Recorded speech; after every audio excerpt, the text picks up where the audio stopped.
Cascade Hoops Talk, Billy D here. Hey, if you're an NAIA basketball fan, and obviously you are if you're listening to this show, I want to tell you some of the things Cascade Hoops Talk offers.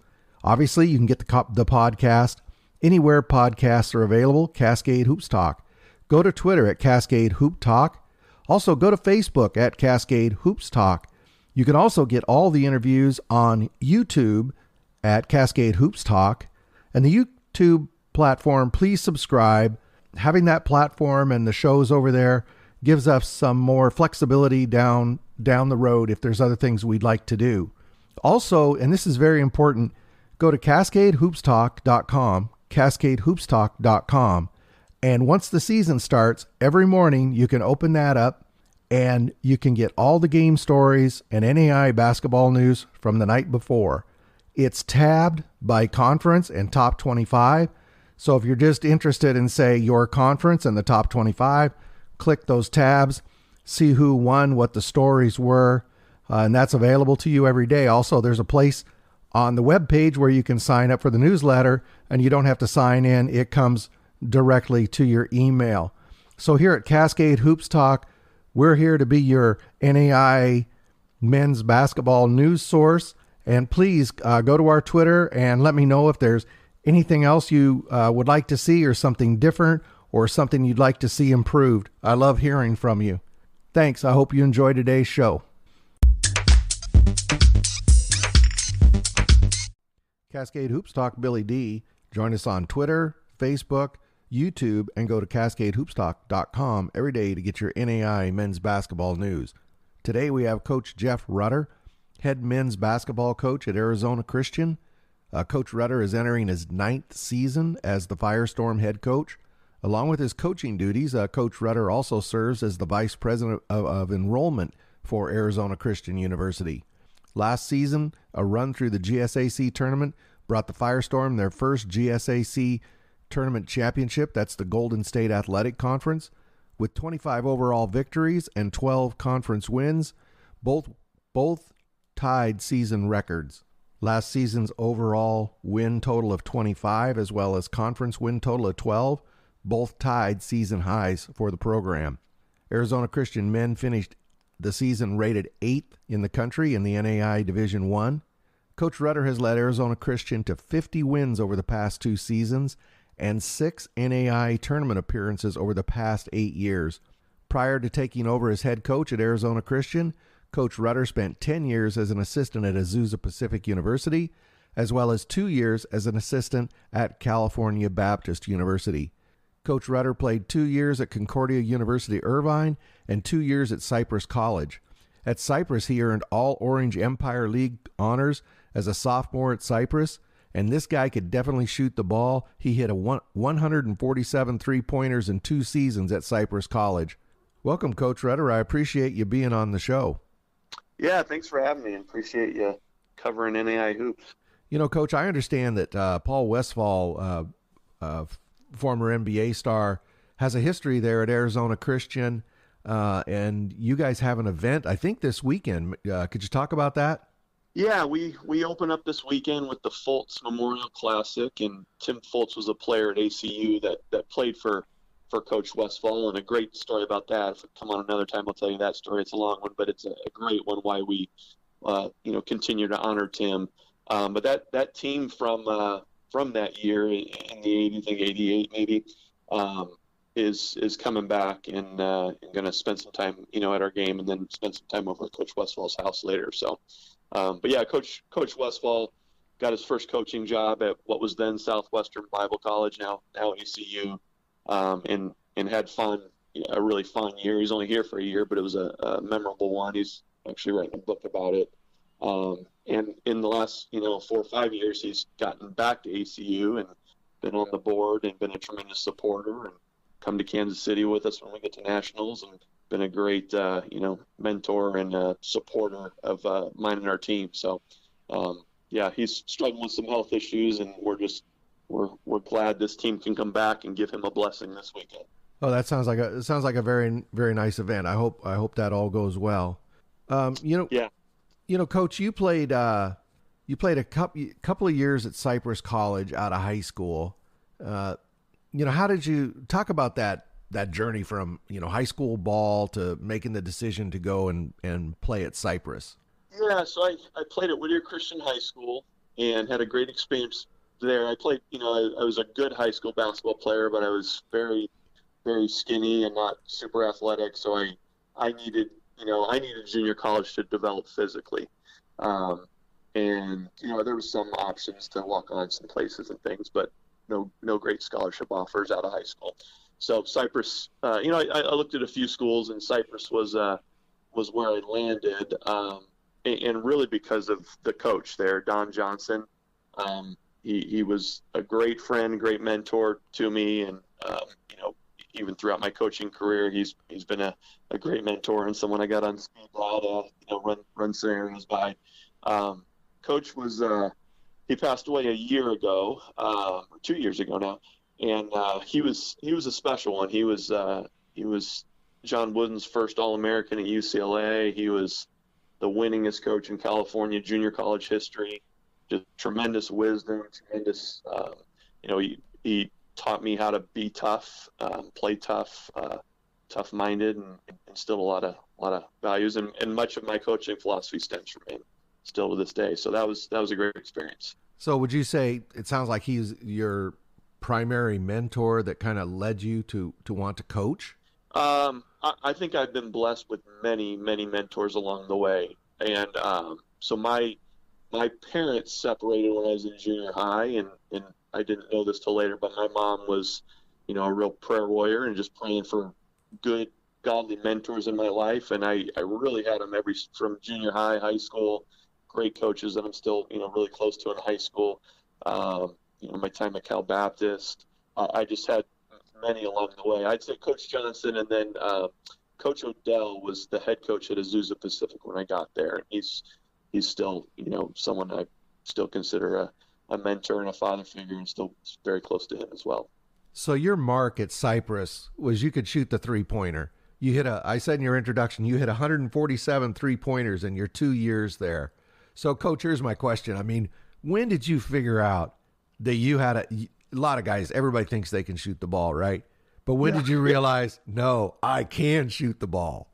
I think I know I can't pinpoint that. I can pinpoint my love for basketball because, I grew up playing everything in the neighborhood and no one sport over the other. But fifth grade basketball camp, and a coach named Sherwin Durham, he was a Globetrotter at the time, and ended up coaching at my old high school after I was done. But he started calling me Clutch because I think I hit a game winner. It was complete luck. I just threw it in at the buzzer and hit, and he started calling me Clutch from Jerry West, and just instilled an excitement and passion for basketball, just from how his personality and how he was with the kids at camp, and I kind of fell in love with basketball then, really because of a coach, and that's part of why I coach. Just how much confidence he gave me, just from he probably did it to 100 kids, but I took it and ran with it and loved it. But I was a gym rat for I'd go to practice, even in high school. I'd go to practice, and then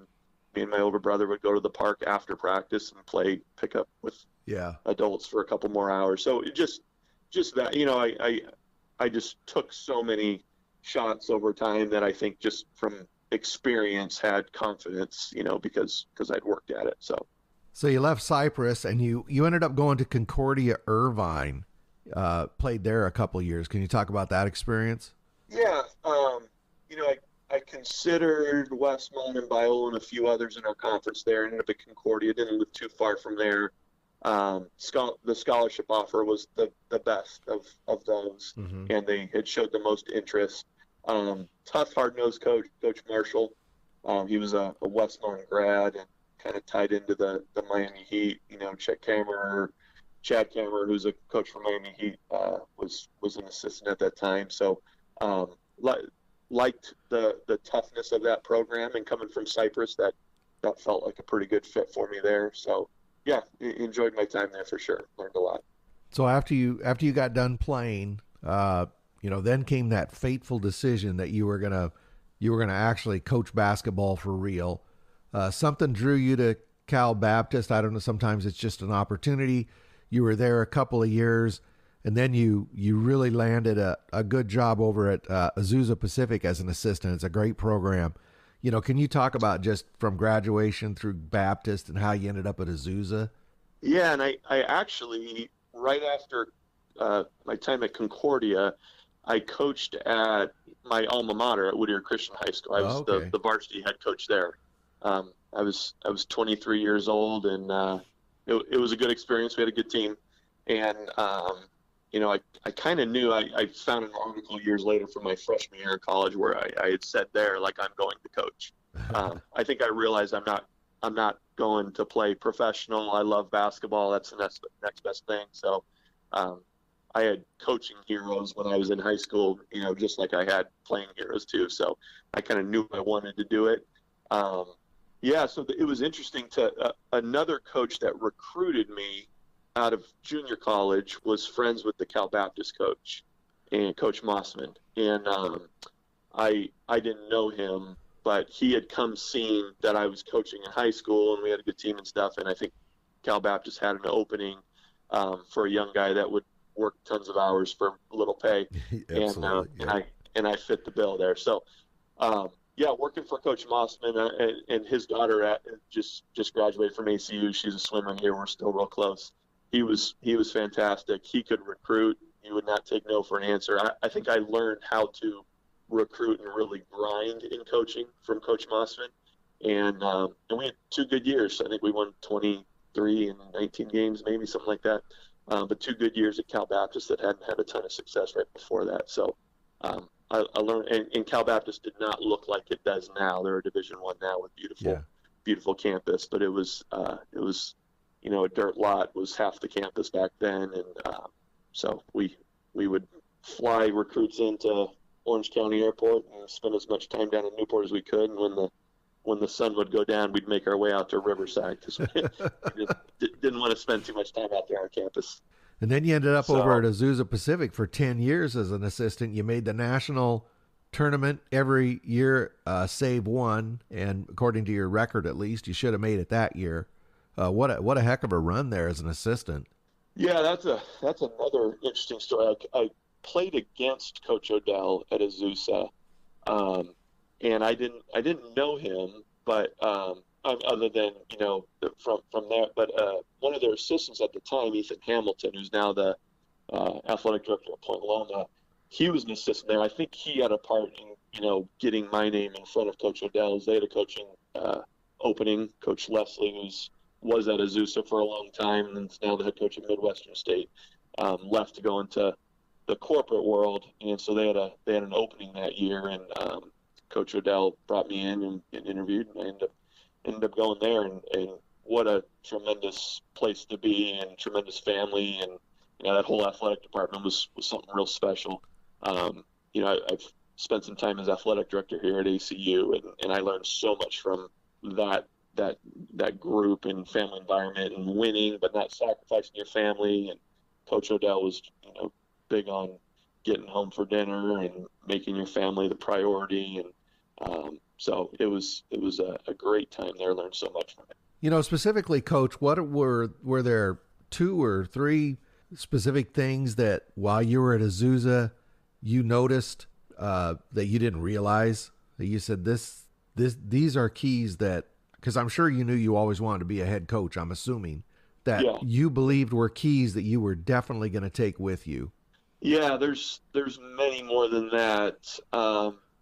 Some that come to mind would be just the consistency that Coach Odell had, and his temperament and personality. Probably, I think mine is probably similar to his with that. But he was not a pregame rah-rah guy. He was just very consistent. He treated the conference championship game just like the game against the team that hadn't won a game yet. Like, everything was the same. Our scouting reports were the same, practice, everything was treated the same way. So I think sometimes when you're an emotional coach, your team feeds off that, right? And at times you need to inject that to get them going sometimes. But you can have highs and lows when that's what you're doing consistently. So I think his consistency was something I tried to take, and I think it fits my personality. But we didn't lose to teams we shouldn't lose to. Like, that just didn't happen. We always beat the ones we should, and then you play a good team, you're going to, win or lose some. But we didn't really get upset very often. That just didn't happen with Coach Odell. And then the other, and it wasn't always, I didn't always realize it, but there's a purpose in everything, even the way, and this was an eye-opener to me when I got there, the way you line up for a free throw, the way you line up for a jump ball, the way, like, these little things, very, very much like Coach Wooden, the story of how to put on the socks. He was very detailed in things that go over most people's heads that they're not even thinking about matter. But Coach Odell, we had a routine, and we did paid attention to those little things that I think added up to winning. And then 9 years ago, you ended up at where you are now, Arizona Christian, as that was your first head coaching job. So, how did they contact you? Did the opening come up? How did you end up over at Arizona Christian? Yeah, that's another great story. APU we were good. It was comfortable. It was a good job, well-paying job. So there was some opportunities to take head coaching jobs, in the last couple years of my time there, but it would be a cut in pay, and maybe in a place, I didn't see myself long-term, some of those things. So I ended up staying at APU, even though I was getting the itch to go, try to be a head coach.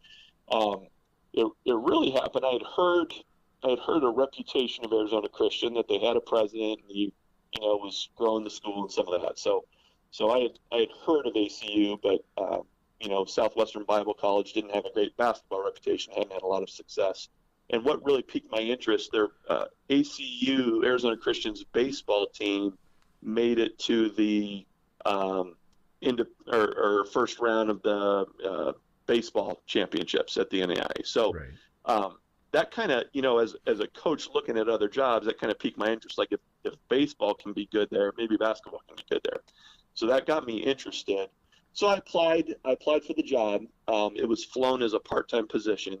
So, I had married. I had a 2-year-old, and my wife was pregnant with our second child. So it wasn't realistic that I was going to make that move. But we vacationed in Scottsdale frequently, so we kind of came out here for vacation and thought I'd interview while I'm out here, kind of thing. So neither of us really thought it was an option because of the part-time status. Sure, that makes sense. Yeah, but we went to lunch with the athletic director, Don Mitchell, at the time, and our President Munsell, and we were just blown away, and fell in love with them and their vision for it, and just completely blown away. We left there kind of like, man, this would be a perfect fit for us, but we got 2 kids to feed. We can't take a giant pay cut and go part-time. So it was, so we were kind of, torn, like, we want to do this, but it's not feasible. Well, about 3 hours later, I get a call from the athletic director, and somebody else in the athletic department resigned during the time we got from lunch to then, and they were going to make it a full-time job. Oh my goodness. Yeah. So we took it, and we felt like God moved us out there, right? We felt like we were led to come out. So, and it was tough.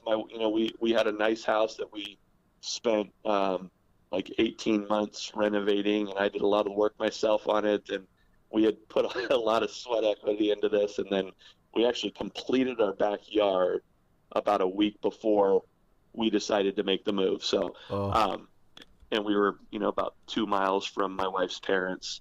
So it was a hard move for the family, but we were excited about it. And I'd be lying if I said my intentions were, ACU is a good place. If this turns into a great thing, great. But if I can get head coaching experience, maybe, a Biola, Point Loma, or Concordia or something comes up, I would, get this and then come back and kind of use it as an experience getter.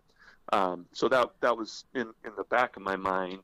But it's become a place where, I think it's better than most jobs. We really love it. We're so aligned with the university, and our president administration has been so supportive. So, we're pretty happy here, and we think we're here for the long haul, as long as they'll have us. Well, Coach, you got over there. Your first season was 2012-13, you won 20 games. You made the national tournament. Next year, you won 23 games, made the national tournament. Next year, you won 25 games, and then programs, when they're trying to break in, their first goal is always, win at the national tournament. Got to win at Branson, right? And you won in 2015 and in 2016. You had a couple of quote unquote down years, but you still won 18 and 15. And then the last 2 years, 25 wins again. So I think it worked out. Yeah.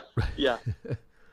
And you asked about what I learned from Coach Odell and other mentors. And I think there's so many things I think but they just seem so simple. And then you become a head coach and you make mistakes on your own. And then you kind of come 360 back to those lessons you knew that seemed so simple, and the simplicity. And, and so I think I've gained a lot of wisdom, through some success and mistakes and adversity, to where, I understand now even greater why those great coaches in my past were so successful. So yeah, that first year was pretty special. We got 0 votes outside of last place in the conference that first year. And wow. So that was kind of fun. Kind of in a big difference between, at Azusa, we were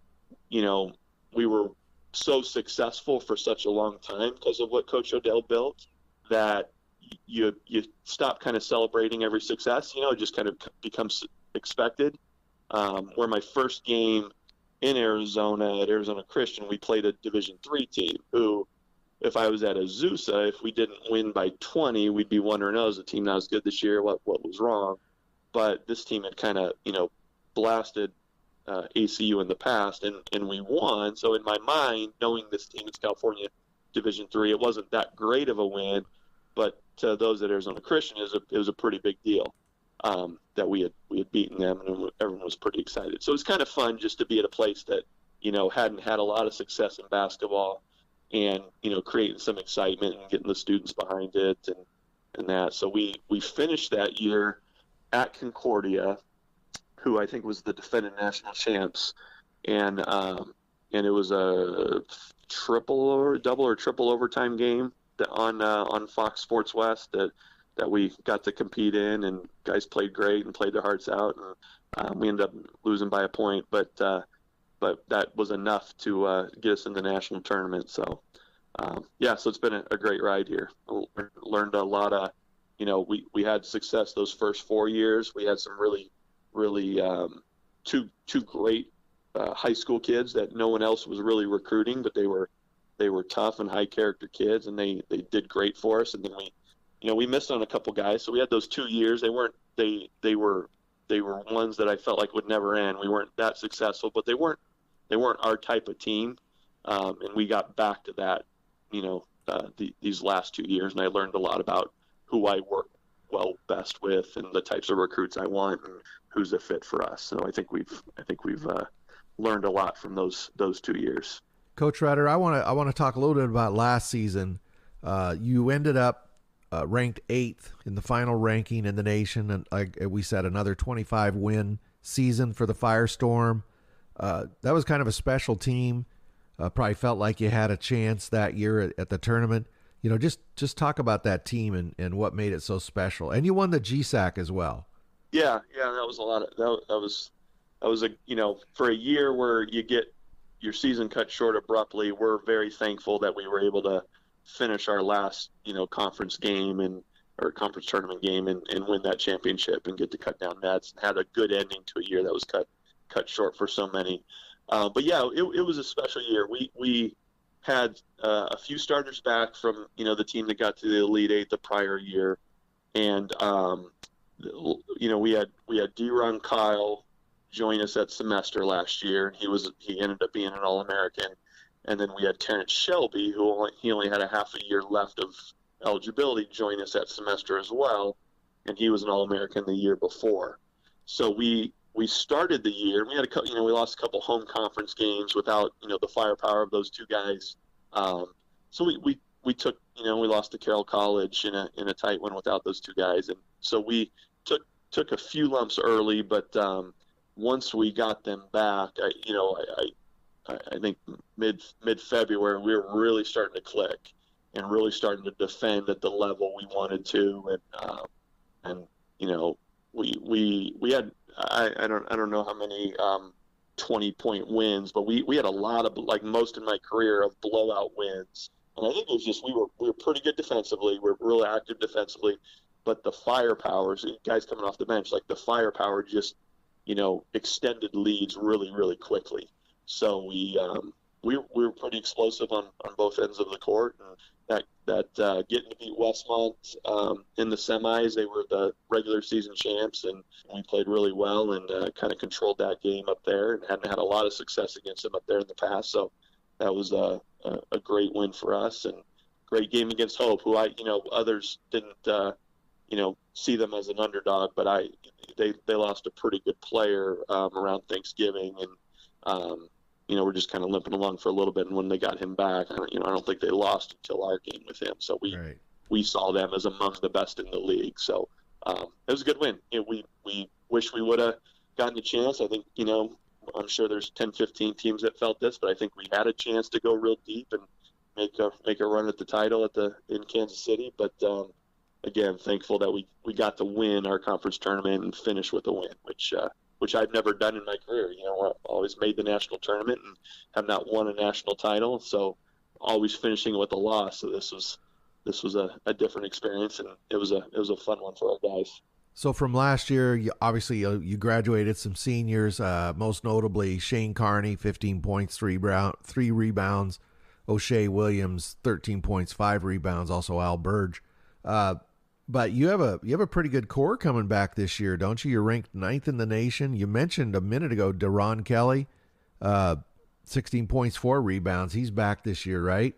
Yep, he's back. Yeah, we lost. We graduated some seniors, and you mentioned Al Burge. He was fantastic at the conference tournament. Really hit some big shots for us in each of the 3 games we played there. Shane was, he was always really good, but there's probably 3 or 4 games we don't win if he doesn't just take over. He had that ability to kind of take over a game and put us on his back a couple times. Terrence Shelby came off the bench for us last year and was the All-American from before, and he's as tough and competitive of a kid as I've ever been around, and so he's a big loss for sure and could really fill it up. And he was just kind of starting to hit his stride in late February, from sitting out that first semester. And then O'Shea's going to graduate this December. He's still on campus right now, but he was explosive. He was when we needed a bucket, he could kind of knife through anybody and get to the rim. So definitely some pieces that that are tough to replace. But we're excited about the group we have back, and D-Ron, I think he's probably a player of the year candidate in our conference. Robbie Wilson and Xander started probably every game for us, almost every game last year, and Xander's really improved. He didn't shoot a lot last year. He's worked hard and added a 3 to his game, and it's just so versatile defensively. And Robbie just gets the most out of everything. He talks, he works hard all the time, he cares. He's both fantastic teammates. So we're excited for this group. Several guys that were contributors off the bench that are coming back as well. Yeah, you got Wilson. You mentioned Robbie Wilson. He's very active on the boards as well. He gets almost 7 rebounds average. Yeah, he's as tough as they come. And we were he visited a bunch of top Division IIs, and we were real excited to get him. He was a real coveted recruit by many. We were real excited to get him, and he can shoot it. He's really developed a post game where he's we love to throw it down to him now and let him go to work down there. But I think much improved from last year in that spot. But the intangibles that he brings are pretty special, and we're excited to have him back. So, Coach, Xander Bowers, and I could be wrong on this, but I look at a lot of stat lines, preparing and, following the NAIA. I don't think I've ever seen, and again, I could be wrong, I don't think I've ever seen a stat line where a guy accumulated 100 fouls in a season. He had a ton. Maybe he's just aggressive. I've never seen 3 digits in that column before. Yeah, we're working on it. We obviously don't want to foul. We want to play good, physical defense without fouling. We're working on that. Xander is a unique guy. He was on a 27-3 team in junior college. Okay. Was a first-team All-State guy in junior college in California, which is highly competitive. He was second in the California JUCO in field goal percentage, and I think first or second in blocks. He just does so much. You don't have to run a play for him. He can guard. He did a good job on I forget his name, Powell from Hope International, who's very, very big and physical, and did a great job on him. He can guard, point guards. He can contest, and cover lots of ground really quickly. He's just very, very active. So he gets himself in. He gets himself in, some compromising situations where he ends up fouling. But, we chart deflections and put a premium on that and being disruptive. And he is usually the leader in that, where he's just getting his hands on everything and filling up a stat sheet without really running stuff for him. So, unfortunately, he fills up the foul stat line sometimes too. You talk about his stat line, and it does show what you're talking about. I mean, he had 66% from the field. So when you get the guy the ball, he's going to score it. And 44 blocks, but also 45 assists. So I can't just pick on his 100 fouls, and I'm not picking on him. It just, you know what? I always say, if you don't leave with at least 3 fouls, you didn't try hard enough. Yeah, you got to test where those referees are going to call. I said, I'll see him in a couple hours, so I'm going to let him know you said to quit hawking so much. No, he'll. I hope he doesn't take it personal. I just. Great story about Xander. I mean, he's just like Robbie and D-Ron and Kevon Williams, who's played a good role for us the last 2 years. It's back. Just great teammates and prioritize the team over themselves, and it's very clear the way they hold each other accountable and hold themselves accountable. He's great. But we lost. We had a game against Westmont here. Before we had D-Ron and Terrence, and we were down 1 with, maybe 3 seconds left, and we drew up an inbounds play. And and Westmont ended up being the conference champion. And, this could have changed things for us if we had won this game. But we threw it to Xander because he is such a great finisher. And he was pretty wide open, and he kind of smoked the layup, and we lose. And I think that probably gave Westmont some confidence, and they kind of went on a pretty impressive run. Conference championship game against Hope, we're down 1, same situation. It was actually the exact same out of bounds play, and we went to Xander again, and he made a great catch and kind of twisted around and won the game for us. Oh, great. Yeah, it was pretty cool just for the redemption. And he took it so hard because he cares, right? He cares about the team. It wasn't an embarrassment thing. It was a feeling of letting the team down. So it was great and fitting to end our season with that, with such a great guy. So, well, at the end of the game, I mean, they say, who are you going to give the ball to? Say the guy who makes 2 out of 3 shots. That's who's getting the ball. Yeah. I heard a coach one time. Somebody had 32 points. It was coming into the last possession in the huddle.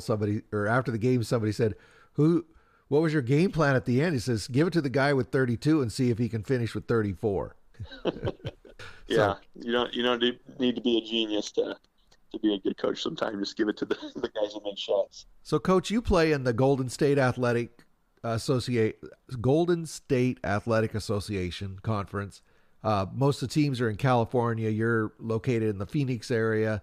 Your travel has got to be brutal. It is. It's I think we've had some teams that were good enough to win the league, and it's been the winning on the road has been, which is hard for everybody to do, but particularly when you're traveling a lot, has been the elusive thing. Winning enough on the road to win the conference has been the challenge. So, but it's been better. My first year, we were the only team outside of the area, so we would have to travel out there on a Monday night and play on a Tuesday and come right back, and then we'd travel out again on Friday the same week, and then come right back. And it was brutal. And the conference wasn't real sympathetic to us because we were the only ones on the outskirts. But as it's grown, we've had another Arizona and a couple of the NorCal. So I think over time, everyone saw that, and it's, things have moved to Thursday, Saturday, and maybe Friday, Saturday this year. But it's moved to a more friendly travel schedule for sure. But honestly, it's we've put a premium, and it's part of my basketball philosophy. But we've put a premium on toughness, and because toughness wins on the road and isn't easily shooken through adversity, so we've really sought guys that have leaders and winners where they're at and are really, really mentally tough. Because of those challenges. So I think that that can help get us through when we got tough kids, that some of those things don't bother them.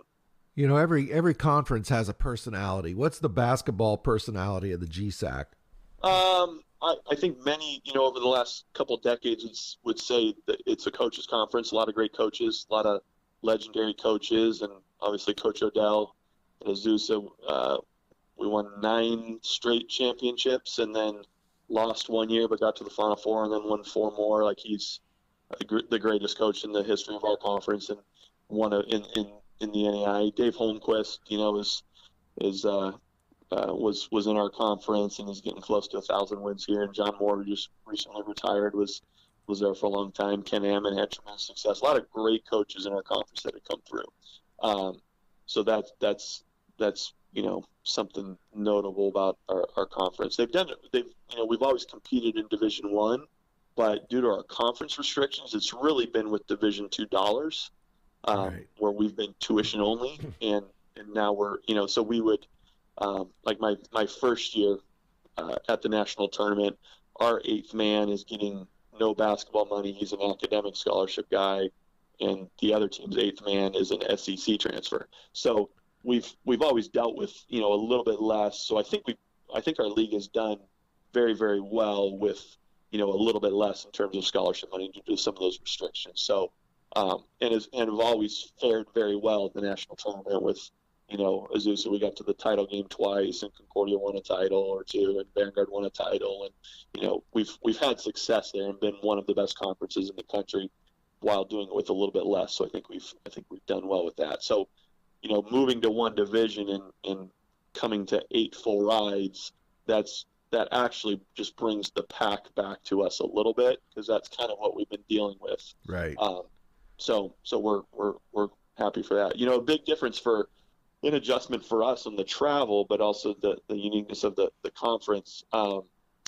They tend to call it tighter in Arizona, like whatever the officials' guidelines and points of emphasis are that year. Arizona calls it very tight, and according to that. And then, we might play on a Tuesday and you shoot 30 free throws, and then you go to California on the weekend and they let you play. Right. And it's very, very physical, and it's very physical around the basket. And that's kind of a hallmark of, GSAC hoops once you get into conference. So there's an adjustment, right, where things that were a foul on Tuesday might not be a foul on Saturday, and you got to adjust. So, but it is a tough physical game once you get into conference in California. Coach Rutter, talk about your basketball philosophy, both offensively and defensively. Yeah. So our pillars, and I got it from Coach Johnson. This was instilled in me at Cypress College. Is tough, smart, and unselfish, and that's what we think wins and is successful in basketball and in life. It's what we recruit. We've got some rules and parameters on who we recruit and do they fit into that. So that's our overarching philosophy. In terms of on the court, we're always among the leading scoring teams in our conference. We like to get up and down. I grew up, even as a young basketball player, I loved the Rick Pitino Kentucky Wildcats and the way they played, and that's always kind of been how I love to play. So we get up and down quite a bit. We love to shoot the three. We love to attack the basket, and we want to get after you defensively as well.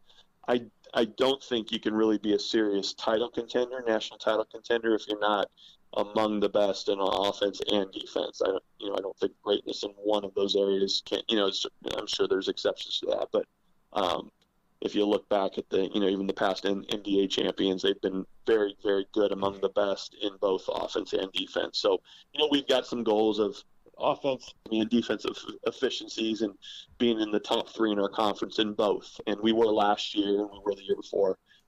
So those teams, I feel like, have a chance to, beat anybody when you get to the tournament. If you're deficient in one of those, you're probably going to stumble there at some point. So, so we'll pick up and we'll get after people defensively and press and trap and really just want to attack in every area. Whether that's on offense, we want to be on the attack, defense, offensive rebounding. We got a real emphasis to be a little more attacking there. And we just want to apply pressure in all areas against our opponent is really the goal. So, Coach Rutter, as we're recording this, you're getting ready to play your first game tonight. You got Randall University coming to town. You got to be excited. Yeah, we're excited to play somebody else. We do weekend inter-squad scrimmages, and it grew more and more evident that we're ready to play somebody else and tired of seeing each other for the month of October. Randall's coming to town. They're a good team. They're the head coach was actually my teammate in high school, and he's won a couple NCCA championships there. He's a great coach, and they've just about every year beat a really good Sooner team. So we know their record doesn't always show it because he's kind of I'll play anyone anytime, so he's playing top NAIA teams all the time and Division I teams.